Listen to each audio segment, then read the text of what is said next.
Olá, alunos do Colégio Alternativa do 8º ano. Aqui é o professor Madison Martins, da disciplina de Geografia. E hoje nós vamos estar dando continuidade ao capítulo 4, em que aborda sobre a América Anglo-Saxônica.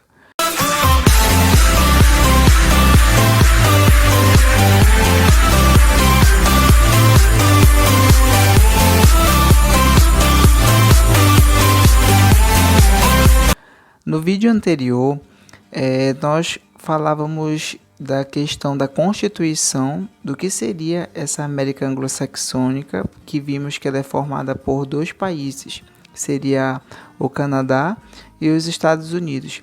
E aí nós entramos na questão de falar sobre os modelos de colonização que foram diferentes na América. E no caso, nesses dois países, a gente viu que prevaleceu a colonização de povoamento, que destoa completamente das colônias de exploração. Então, a distinção que nós vimos foi que nas colônias de exploração, por exemplo, aparece uma produção agrícola em grandes propriedades e que os produtos eles iriam para o mercado internacional, né? Era para exportação, não ficava no mercado interno. E aí o trabalho que era utilizado era o escravo.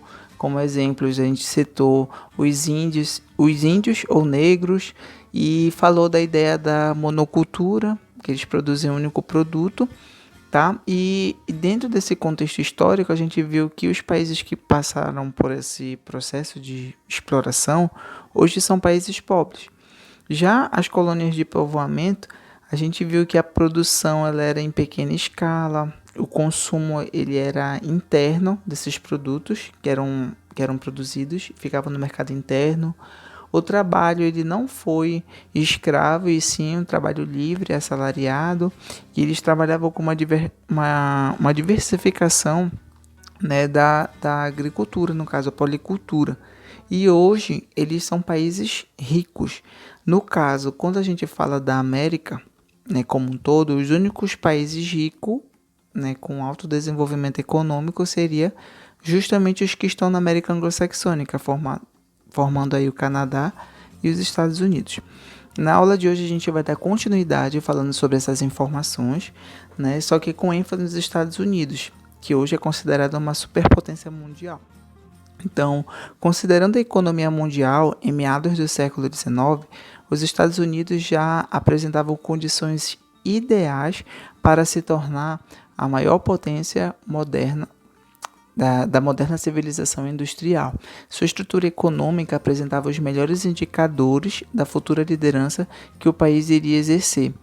A dimensão e os recursos naturais do território norte-americano foram fundamentais para sua autossuficiência.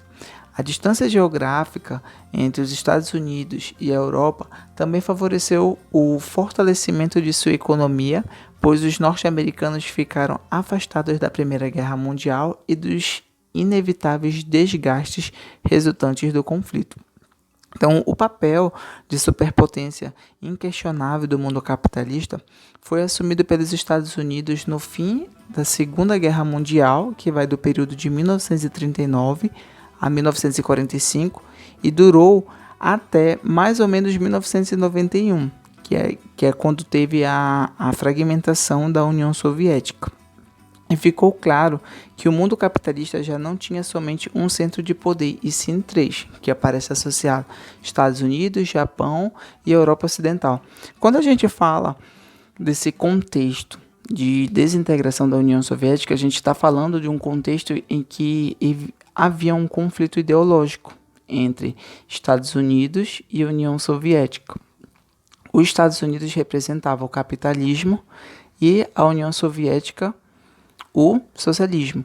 Então, foram anos de disputa ideológica, e a gente sabe que nesse período teve uma corrida armamentista, teve busca, digamos assim, por melhorias nas questões técnicas. Foi nesse período que o primeiro homem ele pisou na Lua.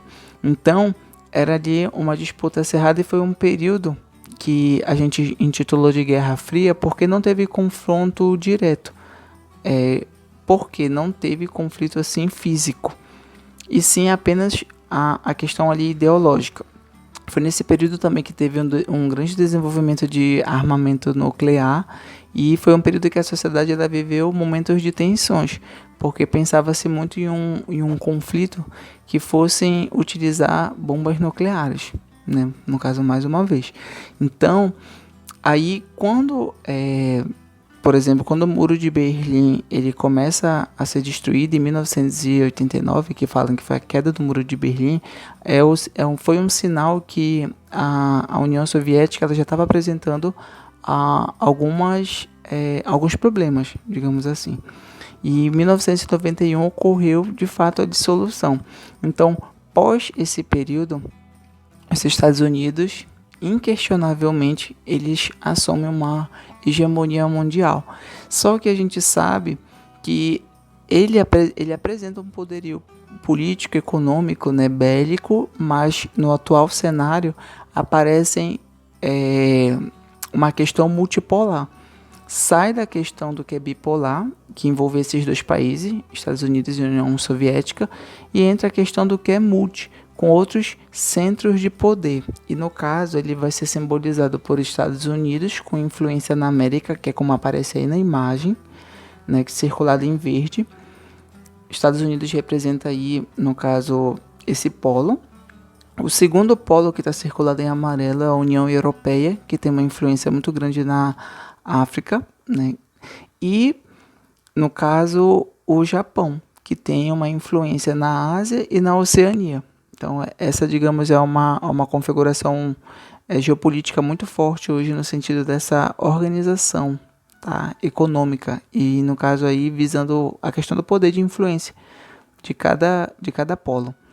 Então, os Estados Unidos, porém, continuam como o principal líder econômico e político-militar, não só do mundo capitalista, o único após o final do socialismo, mas também de todo o globo. Essa é uma observação. No entanto, existem alguns desafios ou contestações. Quais são os desafios que a gente tem que pensar? Será que Estados Unidos, em nenhum momento, ele se encontra ameaçado? Algum país ameaça a sua hegemonia? Sim, que é isso que a gente tem que pensar. Que no caso aí é o crescimento econômico e militar da China, o radicalismo islâmico, que vê nos Estados Unidos o grande inimigo a ser combatido, né? E aí a gente viu que teve um contexto histórico que, inclusive, os Estados Unidos teve ataques, né, terroristas por conta dessa idealização aí, tá?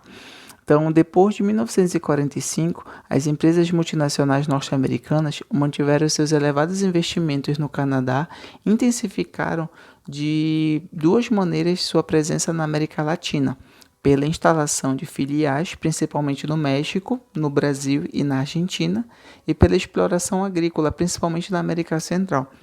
Um detalhe importante que quando a gente fala dessas empresas multinacionais é que geralmente elas possuem sede nos países ricos, desenvolvidos, e botam suas filiais nos países pobres, subdesenvolvidos. E por que isso ocorre? Porque a gente sabe que se uma empresa vai abrir uma filial, ela vai ter gastos. Se um dono de uma empresa ele abre, né, uma filial dentro de um país rico, os gastos com, por exemplo, terras, mão de obras, com a questão fiscal, elas vão ser muito altas. Então, quando eles querem expandir o seu negócio visando lucro, eles botam nos países subdesenvolvidos, porque lá eles vão ter incentivos fiscais dos governos, eles vão ter terras mais baratas, vão ter mão de obra barata e, inclusive, leis ambientais mais frágeis. Então, aí é um conjunto de coisas que fazem com que esses empresários, né, grandes empresários, donos de grandes indústrias, venham a instalar suas filiais em países mais pobres. E aí eu coloquei essa imagem para simbolizar que é justamente uma característica da globalização. Quando a gente fala das multinacionais, a gente está falando também em globalização, porque a gente está falando de um mundo em rede, interconectado. E aí a gente entra as questões econômicas diretamente, em questões econômicas diretamente. Continuando, a chamada economia extraterritorial dos Estados Unidos, isto é, as empresas ou negócios que possuem no exterior, é de longe a maior do mundo, justamente por conta dessas relações econômicas. Então, o espaço urbano industrial dos Estados Unidos, e aqui é um contexto um pouquinho mais histórico e conceitual. O processo de industrialização dos Estados Unidos provocou, no começo do século XIX, uma forte concentração industrial na região nordeste dos Estados Unidos, e que é formada pelas porções centro-norte da costa atlântica, mais a região dos Grandes Lagos. Além da concentração industrial, essa região cedia os maiores empreendimentos.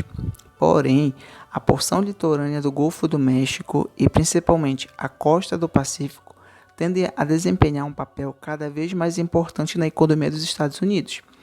Na parte centro-norte da costa leste formou-se, até 1970, a mais extraordinária megalópole, que é quando a gente chega naquela conceituação de juntão de metrópoles, a gente chega no termo megalópole, do país e do mundo inteiro, que se estende de Boston a Washington, ao longo de 600 quilômetros da costa atlântica.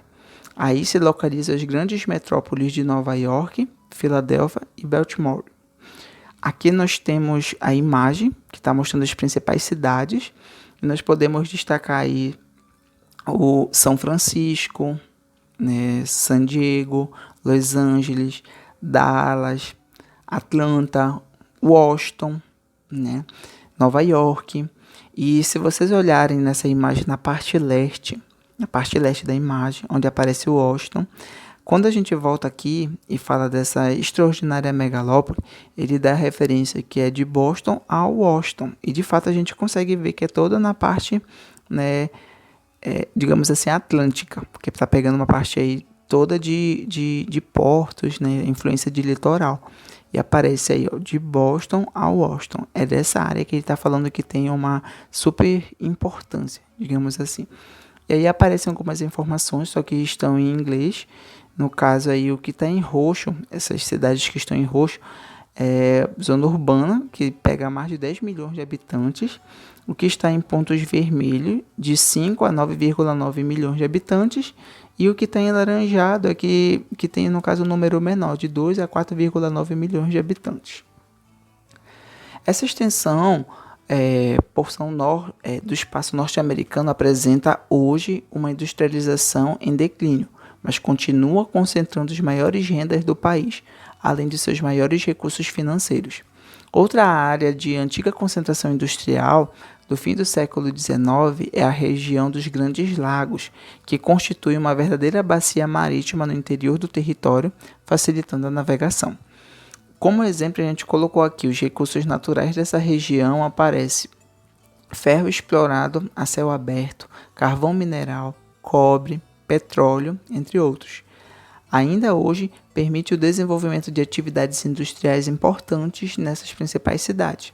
Aí aparece aí duas que eu resolvi destacar, que seria Chicago, que se localiza às margens do Lago Michigan e constitui um importante centro financeiro, além de apresentar indústrias diversificadas, como a siderúrgica, a petroquímica, a de máquinas agrícolas e a de material de transporte.